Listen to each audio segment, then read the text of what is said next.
यह तन विष की बेलरी गुरु अमृत की खान, शीश दिए जो गुरु मिले तो भी सस्ता जान।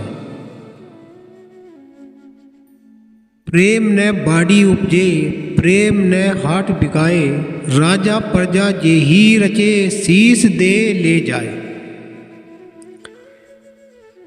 एक समय बहुत पुरानी बात है कि किसी एक स्थान पर एक उच्च कोटि के संत महाराज जी रहा करते थे। उनके सत्संग, प्रचार व परमार्थ के कार्यों की प्रशंसा चारों तरफ बड़ी फैली हुई थी, जिसे सुनकर दूर दूर के सभी श्रद्धालु उनके पवित्र दर्शन और सत्संग व उपदेश से लाभान्वित हुआ करते थे। जैसा भी श्रद्धा उनकी संगति में आती थी, उनके साथ वैसा ही वार्तालाप किया करते थे।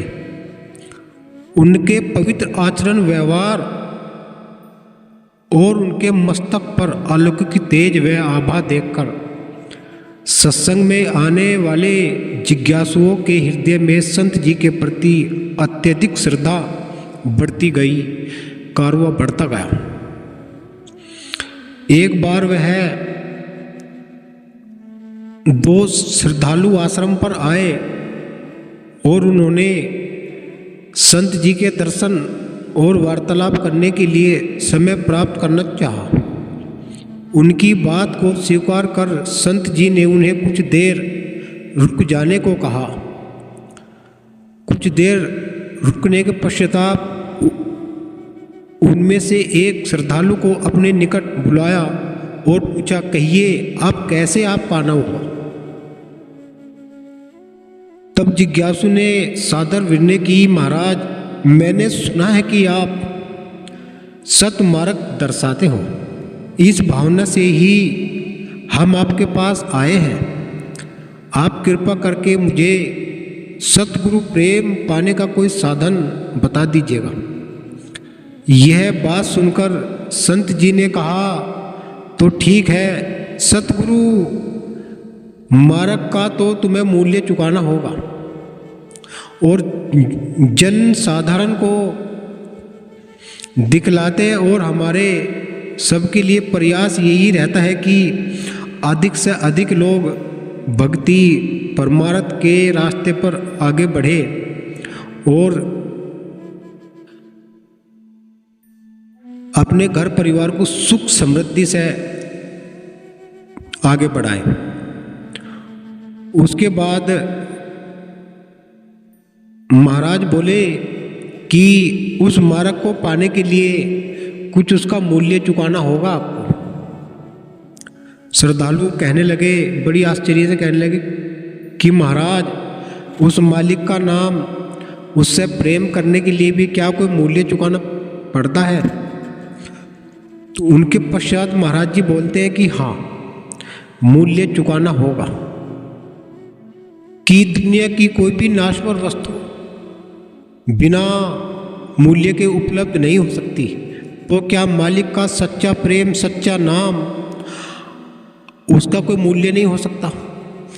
यह सुनकर और भी विकसित हुआ। कुछ देर मौन रहने के पश्चात उसने कहा कि महाराज आप प्रेम का मूल्य बता दें। यदि हमारे पास धनराशि होगी तो हम अवश्य ही दे देंगे। वास्तव में वह श्रद्धालु मालिक के प्रेम का मूल्य संसारिक धन ही समझ रहा था। तब महाराज जी ने श्रद्धालु के प्रेम की कीमत पूछने पर कहा कि हमने बड़े धन्ना सेठ और निर्धन दोनों के लिए प्रेम का मूल्य एक ही है। कोई पैसे वाला हो या कोई गरीब हो, सबका लिए मूल्य एक ही होता है हमारे यहाँ। परंतु कोई उस कीमत को अधिक समझकर प्रेम को छोड़ जाते हैं और कोई उसको सस्ता समझकर खरीद ले जाते हैं। जैसे बाजार में कोई दुकानदार कपड़े या बर्तन का मूल्य अपनी तरफ से तो उचित बताता है, किंतु जिस किसी को वह कीमत अधिक प्रतीक होती है, वह उस वस्तु को नहीं खरीदता, छोड़कर चला जाता है। ऐसे ही श्रद्धालु ने पुनः विनती की कि आप प्रेम का मूल्य बताने की कृपा करें। तब महाराज जी ने कहा कि हमने अपनी प्रेम भक्ति की दुकान पर प्रेम का जो मूल्य रखा है वो सिर रखा है, शीश। जो प्रेम को पाना चाहता है वह बदले में अपना शीश दे जाए। यह सुनकर श्रद्धालु घबरा कर पूछने लगे कि किसका सिर महाराज? तब महाराज जी ने कहा कि जो प्रेम लेवे उसी का सिर चाहिए भाई। वह सज्जन जो अभी इस प्रेम की भक्ति के मार्ग के गूढ़ रहस्य को नहीं जानते थे, चकित हो गए। वह अपने शारीरिक सिर को ही प्रेम का मूल्य समझकर घबरा गए। वह सब बोला कि मुझे ऐसा व्यापार नहीं करना। यदि मैं अपना सिर दे ही दूंगा तो प्रेम लेने वाला सिर ही नहीं रहेगा। तब महाराज जी बोलते हैं, ठीक है भाई, प्रेम का मूल्य इससे कम नहीं हो सकता, इसके लिए आप विचार कर लीजिएगा।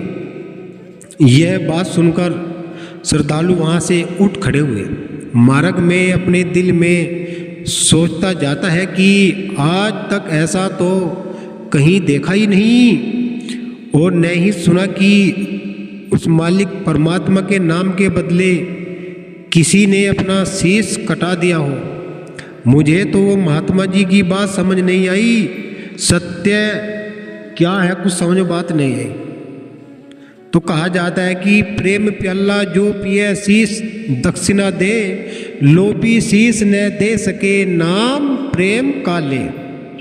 अर्थात जो उस मालिक सतगुरु के मार्ग में अपने आप को नेछवर करना पड़ता है और जो संसारिक आदमी के लिए ये कठिन है, लेकिन पूर्ण सच्चे जिज्ञासु के लिए यह तो साधारण सी बात है। तत्पश्चात उसके सामने उसके जाने पर महाराज जी ने दूसरे प्रेमी को बुलवाया। उस प्रेमी ने भीतर आकर अति दीनतापूर्वक चरणों में सिर झुकाया और भेंट के लिए जो लाया था वह समर्पित की। तब महात्मा जी महाराज जी ने पूछा, कैसे आए हो प्रेमी? तब श्रद्धालु ने विनती की, महाराज मैं आपके दिव्य प्रेम की चाह के लिए स्वयं ही खिंचत चला आया हूँ। महाराज जी के पूछने पर क्या तुम क्या चाहते हो? प्रेमी ने अत्यंत विनय और दोनों हाथ बांधकर विनय की, महाराज आप अपने दिव्य प्रेम से मेरा आंचल भर दो। महाराज जी ने कहा, पता है तुझको इस प्रेम के बदले तो मैं मूल्य चुकाना पड़ता है। पुनः महात्मा जी ने मुस्कुराते हुए कहा कि मालिक क्या का प्रेम प्राप्त करने के लिए मैं अपने शीश को समर्पित करना चाहता हूँ। क्या तुम्हें स्वीकार है? जैसे पतंगा अपने प्राणों की आहुति दे दीपक शिखा पर मिट जाता है, उसी प्रकार इस प्रेम के मार्ग में भी आत्मसमर्पण करना आवश्यक है। यह वचन सुनकर प्रेमी ने विनय की कि महाराज मैं आपकी आज्ञा सिर आंखों पर धरता हूँ, क्योंकि कहा भी है कि यह तन विष की बेलरी गुरु अमृत की खान, शीश दिए गुरु मिले तो भी सस्ता जान। महाराज इस नासवान शरीर के आत्मसमर्पण से यदि मुझे अमृत की खान सतगुरु का दिव्य अलौकिक प्रेम प्राप्त हो जाए तो यह कितना सस्ता व्यापार है। आप तो एक सिर देने की बात कह रहे हैं। यदि लाखों सिर भी देने पड़े तो भी सच्चे प्रेम का मूल्यांकन नहीं किया जा सकता। इतनी प्रार्थना कर वह भगत गुरु के चरणों में नतमस्तक हो गया। उसकी आंखों से प्रेम की अश्रुधारा बहने लगी और सत्य ही कहा है किसी ने कि प्रेम छिपाया न छिपे, जा घट प्रगट होए, जो मुख पे बोले नहीं नैन देत है रोए। कि यही वास्तविक प्रेम की पहचान है।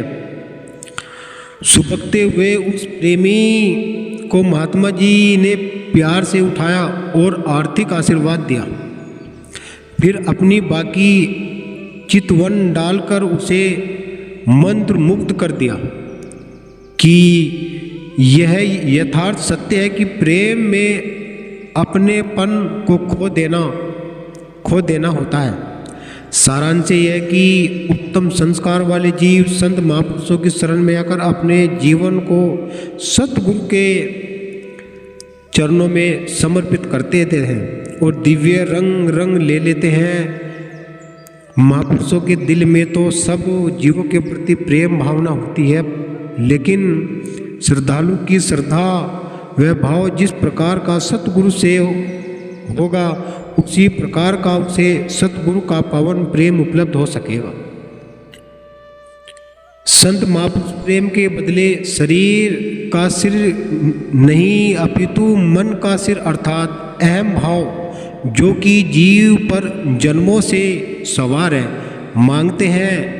इसका बलिदान करने वाले श्रद्धालु सतगुरु प्रेम का पात्र बन जाता है। जैसे कि दूसरा प्रेमी आत्मसमर्पण करके सतगुरु का नाम उनकी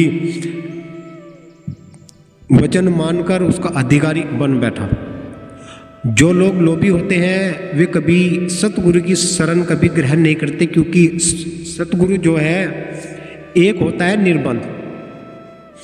जो उस निर्बंध की शरण में आ जाता है तो उसका मूल्य चुकाना होता है। उसके मूल्य कौन कौन से हैं आप इस चीज को जान लीजिएगा, क्योंकि भविष्य में आपके काम आ सकती है। देखिए, सबसे पहले काम, क्रोध, मोह, लोभ, अहंकार, इनको धीरे धीरे कम करना पड़ेगा।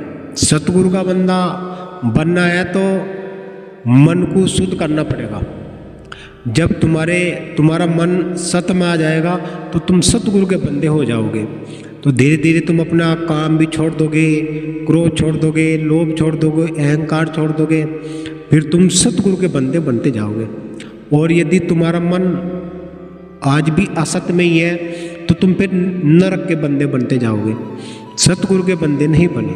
सतगुरु के बंदे बनने के लिए तो धैर्य रखना होगा, विचार करना होगा, एक सत्ता पाना पड़ेगा जो निरीह रूप को पूजेंगे। जैसे नाक का रूप अलग है, मुंह का रूप अलग है, दंतों का रूप अलग है, कानों का रूप अलग है, शरीर का रूप अलग है। ये सब भौतिक रूप है। जितना भी भौतिक रूप तुम्हें दिखाई देगा सब ये बनना, मिटना, टूटना, ढहना, ये सब आवागमन का मसला है। जड़ चेतन की गांठ में फिर आवागमन लग जाएगी। जो एक सतगुरु को पूजेगा, निर्गुण भक्ति में आएगा, सतगुरु जो पूरा सतगुरु होता है वो अपने पद में मिलाकर इसे अमर लोक को ले जाता है। पूरा गुरु ही पार कर सकता है। कहा भी है कि जो पूरा गुरु, जो आत्मज्ञानी जो गुरु होंगे वे ही इस जीव को भव पार कर सकते हैं, अन्यथा ये भव पार नहीं होगा। इसमें कहा भी है कि बंधे को बंधा मिला, बंद छुटावे कौन, बंदगी करो निर्बंदगी पल में दे छुटा। कि जब तक हम निर्बंध की शरण में नहीं आने गए तब तक हमारा बंध नहीं कटेगा। तो इसीलिए जगत गुरु सतगुरु रविदास महाराज ही निर्गुण भक्ति के मालिक, वे ही इस संसार के मालिक हैं और वे ही निर्गुण भक्ति के मालिक हैं। आपको यदि उनकी शरण लेनी है तो उनके नियम पर आना पड़ेगा, उनकी सत्ता पर आना पड़ेगा। जब आप अपनी घर की सत्ता बना लोगे, अपने घर को शुद्ध कर लोगे, तो आपका सत्संग आपके घर में ही हो जाएगा। बोलिए जगत गुरु सतगुरु रविदास महाराज की जय, सतगुरु समनदास महाराज की जय, गुरु मेहता दास महाराज की जय। यदि आप हमारे चैनल पर नए हैं तो सब्सक्राइब और लाइक कमेंट करना न भूलें। सतनाम।